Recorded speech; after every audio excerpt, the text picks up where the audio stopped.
सातारा पंढरपूर महामार्ग पाण्याखाली अतिक्रमणावर अखेर कारवाई।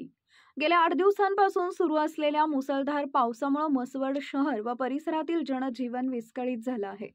विशेषतः शनिवार 27 सप्टेंबर रोजी पहाटेपासून पडलेल्या अतिमुसळधार पावसामुळे शिंगणापूर चौक ते बस स्थानक चौक या दरम्यानचा सातारा पंढरपूर महामार्ग पूर्णपणे पाण्याखाली गेलाय। महामार्गावरील व्यापारी क्षेत्रात पाणी शिरल्यानं कोट्यवधी रुपयांचं नुकसान झाल्याचं समजतंय। नागरिकांच्या मते या गंभीर परिस्थितीला रस्त्यावरील व्यापाऱ्यांनी केलेली अतिक्रमणच जबाबदार आहेत।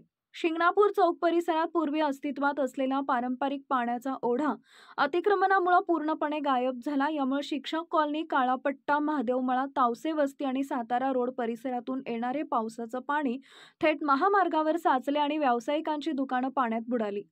घटनेनंतर ग्रामविकास मंत्री तथा स्थानिक आमदार जयकुमार गोरे यांनी शनिवारी रात्री घटनास्थळी भेट देऊन पाहणी केली। नागरिकांच्या तक्रारीनंतर त्यांनी महसूल व नगरपरिषद प्रशासनाला तात्काळ अतिक्रमण हटवण्याच्या सूचना दिल्या। आज रविवारी पहाटेपासूनच प्रशासन ॲक्शन मोडमध्ये आले।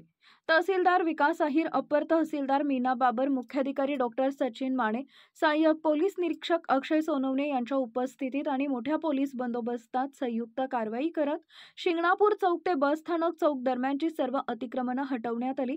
अनेक व्यावसायिकांनी स्वतःहून आपली अतिक्रमणं काढून घेतली आहेत। तथापि अतिक्रमण हटवल्यानंतरही पाण्याचा नैसर्गिक निचरा होणार का, हा प्रश्न अद्याप अनुत्तरित आहे। नागरिकांचा संताप ओसंडून वाहत असून हा ओढा गायब होईपर्यंत पालिका प्रशासनाचं बांधकाम विभाग काय करत होते, असा थेट सवाल नागरिकांनी उपस्थित केलाय।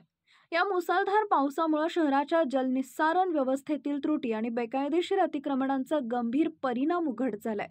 आगामी पावसाळ्यापूर्वी कायमस्वरूपी उपाययोजना करण्याची मागणी नागरिकांकडून होत आहे।